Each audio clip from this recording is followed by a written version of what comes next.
It is the glory of God to conceal a matter. To search it out is the glory of kings.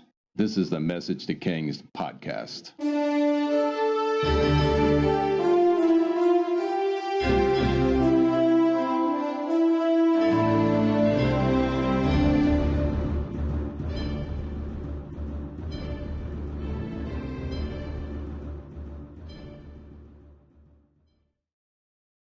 Episode 228, The Prophet Zechariah, Part 1. During the time of the temple project and working closely with the prophet Haggai, another prophet's voice was honored. His name was Zechariah.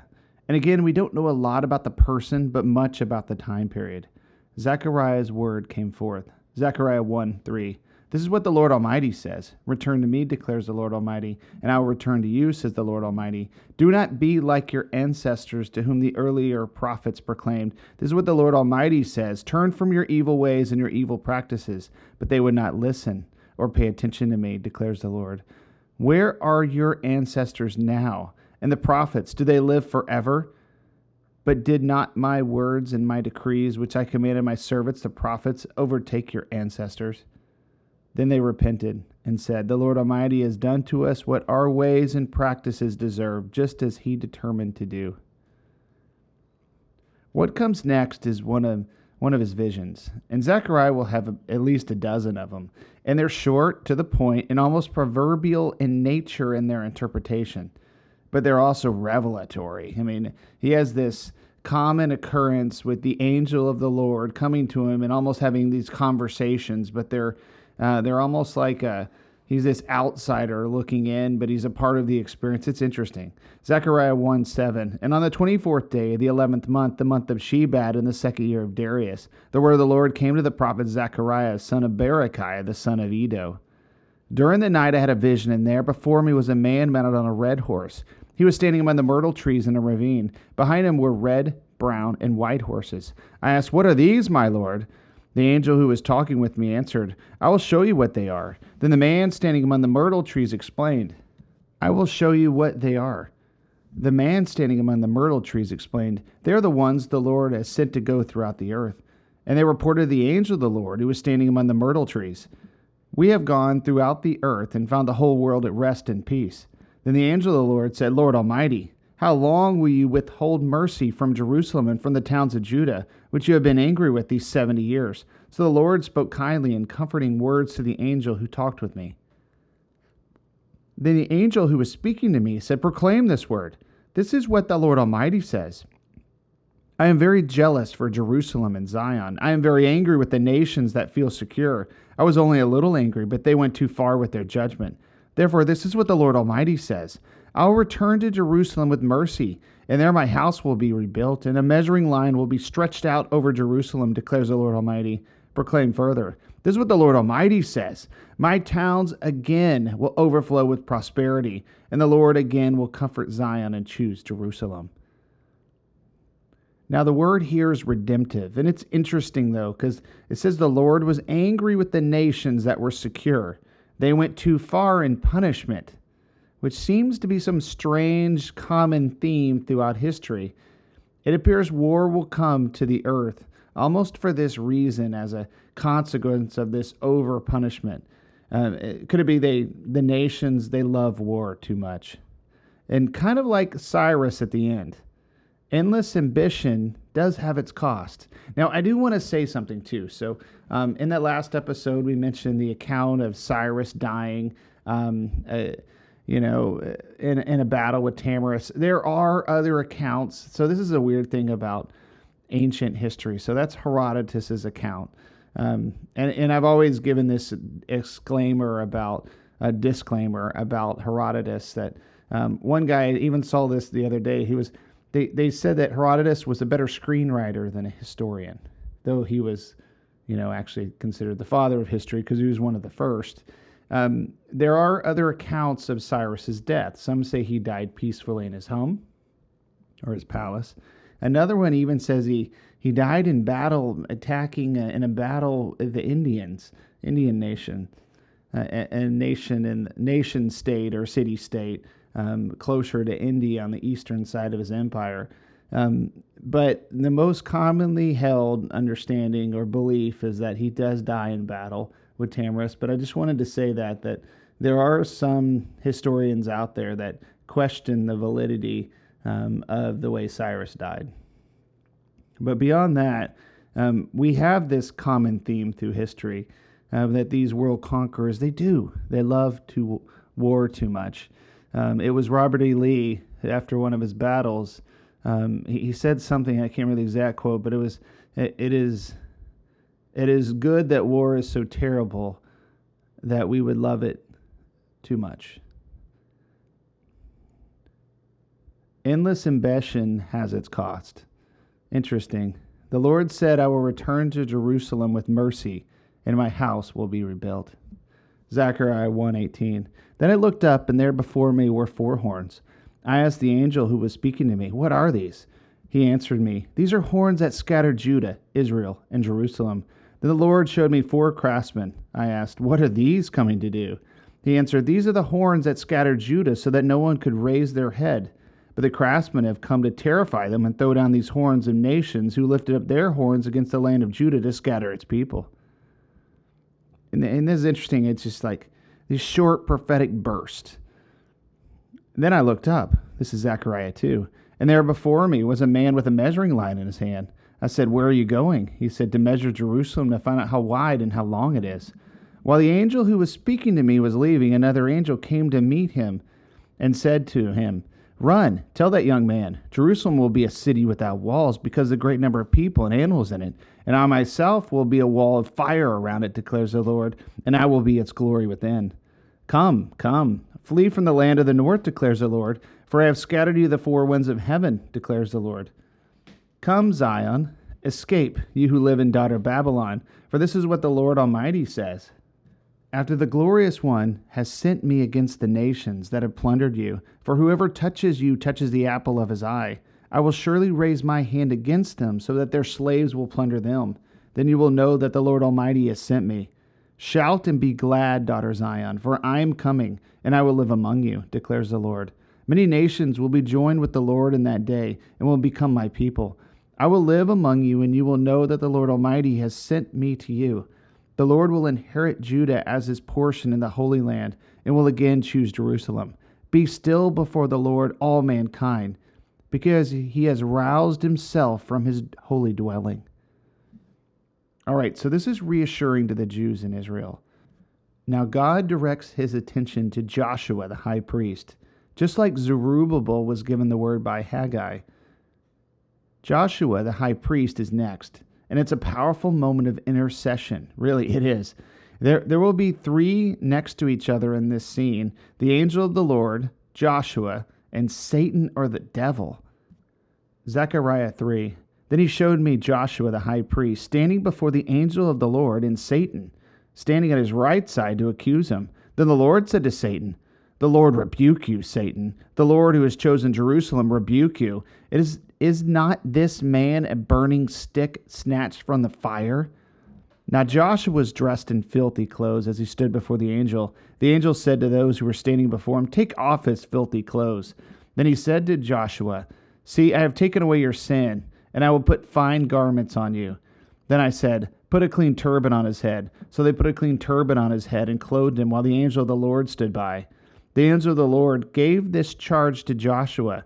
This is what the Lord Almighty says. If you will walk in obedience to me and keep my requirements, then you will govern my house and have charge over my courts, and I will give you a place among these standing here. Listen, high priest Joshua, you and your associates seated before me, you are men of symbolic things to come. I am going to bring my servant the branch. See the stone I have set in front of Joshua? There are 7 eyes on that one stone, and I will engrave an inscription on it, says the Lord Almighty, and I will remove the sin of this land in a single day. In that day, each of you will invite your neighbor to sit with you under the vine and fig tree, declares the Lord Almighty. Notice how the angel of the Lord said, the Lord rebuke you, just like in the book of Jude. Now, who's this angel of the Lord? Could it be Zechariah has this entire experience with the pre-incarnate Jesus himself, who is visiting him, and maybe it is no wonder what he sees later about Jesus. What a powerful word of blessing on a nation and sin removed. Note how it didn't say his sin was forgiven, but removed. And let's say it was swept away, albeit only temporary, it was swept away. Joshua wasn't potentially the holiest man. In fact, for the devil to be accusing him, he must have had some doorway to accuse. But God chose him and rebuked the devil, gave him new clothes. The Lord rebuke you. See, the accuser of the brethren was busy at work trying to tear down God's people, and the Lord rebukes the devil. Have you considered something? I've been thinking about something. And if we know God's will for us and something comes against it, don't we have the same right in prayer? The Lord rebuke you. The devil's job is to kill, steal, and destroy. Is something coming against your calling as accusation and strife? Ask the Lord if your prayer should change. How about sickness and disease or mental illness? Is this God's will for you? I don't think so. Not according to Isaiah 53. By his stripes you were healed. Maybe the right prayer is, the Lord rebuke you, sickness. Maybe there is an extended legal case and you need breakthrough and the accuser is behind it. The Lord rebuke you. Maybe there's a bully whose face needs to face another direction. I don't think we understand our authority sometimes like we should. Heard a lady the other day tell a testimony about anxiety swelling up in her as she went to bed at night, keeping her up. She said she could literally feel the anxiety swelling up in her. She said something came over her next, and she boldly told her body to stand down. And she not only felt peace, but immediately went to sleep. Sometimes I think we forget there's a spiritual battle raging around us, and we get caught up in the day-to-day things and trials and hardships, or even just, medical, professional, or mental opinions of others. And we don't attack them spiritually the way we should. I heard another testimony about a lady in a neighborhood. She was sick and tired of hearing about break-ins in her neighborhood and car prowlers. That's people breaking into cars at night or just getting into cars, seeing if they're unlocked, kind of breaking in there, or even breaking windows, in case you didn't know that. And I didn't know this until we moved into a suburb of Seattle. Well, this lady was fed up with the car prowlers in her neighborhood, and there was even break-ins in the houses as well. And her neighborhood was always one of the safest around, but something had shifted. She decided to prayer walk the streets and declare God's protection over the neighborhood. And I wouldn't be surprised if she prayed something like, the Lord rebuke you, and with some aggressive intentions for the no more thefts. She aggressively prayed that God would intervene and prevent this from happening. See, the enemy comes to steal, kill, and destroy, not in this neighborhood anymore, she said. She kept praying and believing. A week later, there was a Facebook post of a man who was caught. He was caught, a man had actually caught a car prowler and applied a bat to his legs. The prowler went to jail, and no one has any reports of break-ins or prowlers ever since. The lady took authority over the neighborhood, changed the atmosphere via prayer, and God delivered. Now it's the safest neighborhood around, like it used to be. So this is a testimony of a lady praying, and God delivered, and the guy who was behind it, and there was probably many, many more, but one of them was caught, and something went out, and no longer do we hear about any, car prowlers or people breaking into homes in this neighborhood. It's an interesting testimony, and sometimes I think we don't pray in authority like we should. I mean, here we are in this scene. Zechariah is watching, and the devil's he's told, the Lord rebuke you. Maybe, just maybe, we don't realize our authority. We fail to walk in what Jesus already told us to walk in. If your child is sick, are you really supposed to pray, God, please heal my son? Or if you're supposed to do something more aggressive, The Lord rebuke this sickness, or something like declaring Isaiah 53 over your child. I like what they said about Jesus. He preaches like one in authority. He does what he says. He practices what he preaches. The devils, the demons, they obey him. Zechariah continues. I like to consider Zechariah the proverbs of prophets, because he's so short of words. Short, pithy prophecies with great power. Check out Zechariah 4. It's loaded.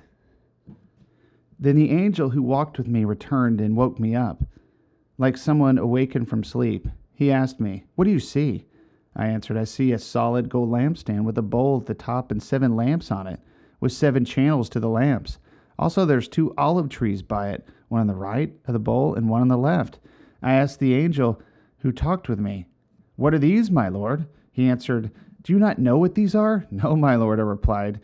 For he said, "This is the word of the Lord to Zerubbabel, not by might nor by power, but by my spirit, says the Lord Almighty." "What are you, mighty mountain? Before Zerubbabel, you will become level ground. Then he will bring out the capstone to shouts of God bless it, God bless it."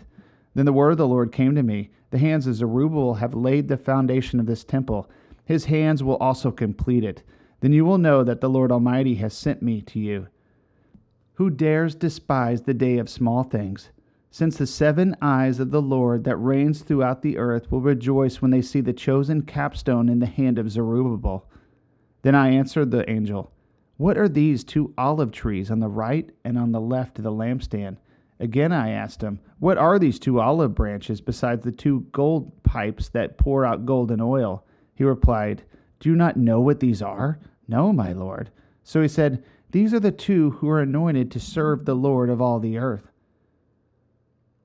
So just right here, we hear the famous verses. Who dares despise the day of small things? And not by might or strength, but by my spirit. This Zechariah is something. I mean, he hears such power from heaven. Now Zechariah has this angel, or Jesus himself, visit him repeatedly, paralleling the end of the age and something quite unusual. We see the personification of wickedness. Zechariah 5:5. Then the angel who was speaking to me came forward and said to me, "Look up and see what is appearing." I asked, "What is it?" He replied, "It is a basket." And he added, "This is the iniquity of the people throughout the land." Then the cover of lead was raised, and there in the basket sat a woman. He said, "This is wickedness." And he pushed her back into the basket and pushed its lead cover down on it. Then I looked up, and there before me were 2 women, with the wind in their wings. They had wings like those of a stork, and they lifted up the basket between heaven and earth. "Where are they taking the basket?" I asked the angel who was speaking to me.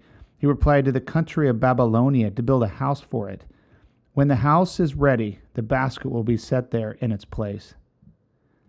So here's another vision, and this one speaks to trouble in the east. And maybe this was closer to the time period of Cyrus's death than we realize.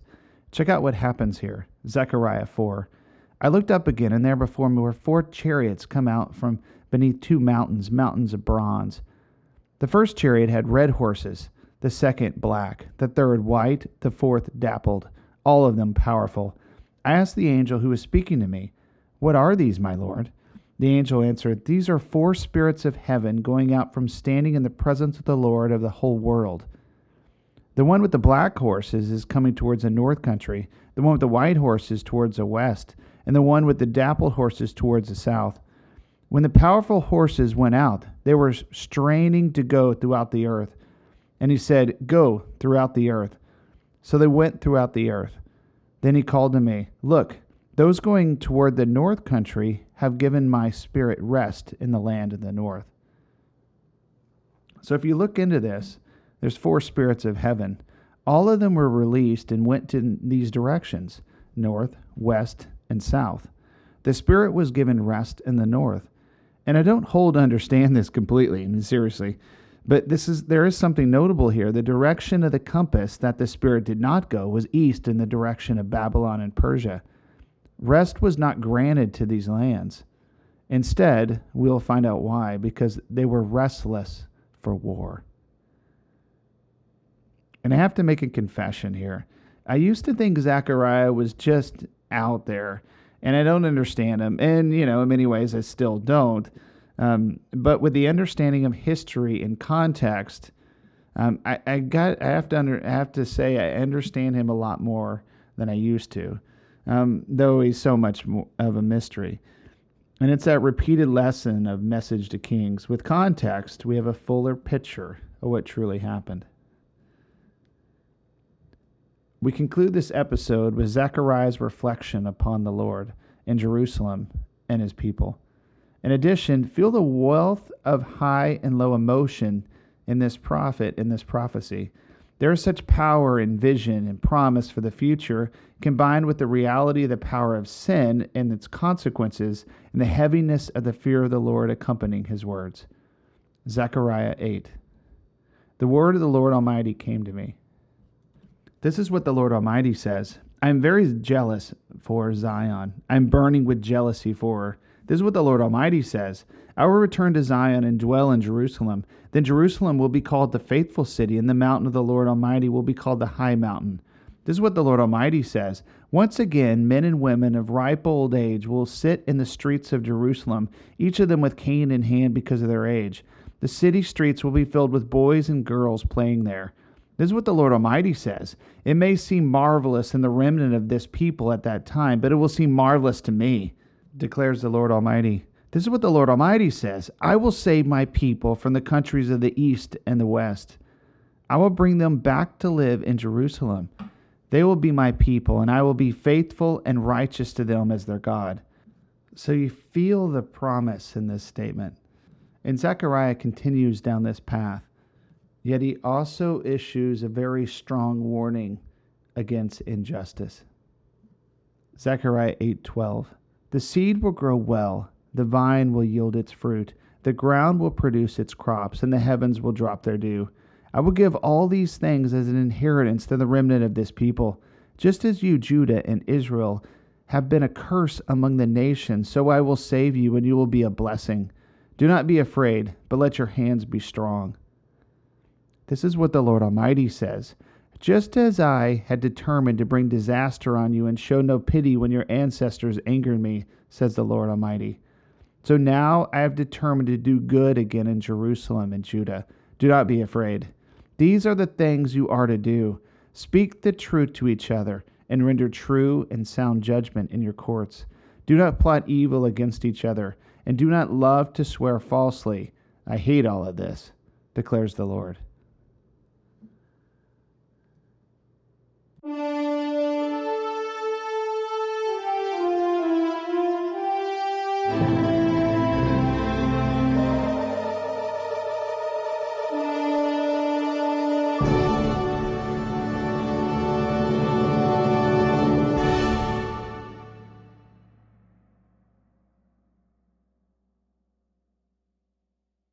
Thanks for joining us for this episode of Message to Kings. Feel free to visit the website, messagetokings.com, share the Facebook page, or if you want to chat, email us at messagetokings@gmail.com.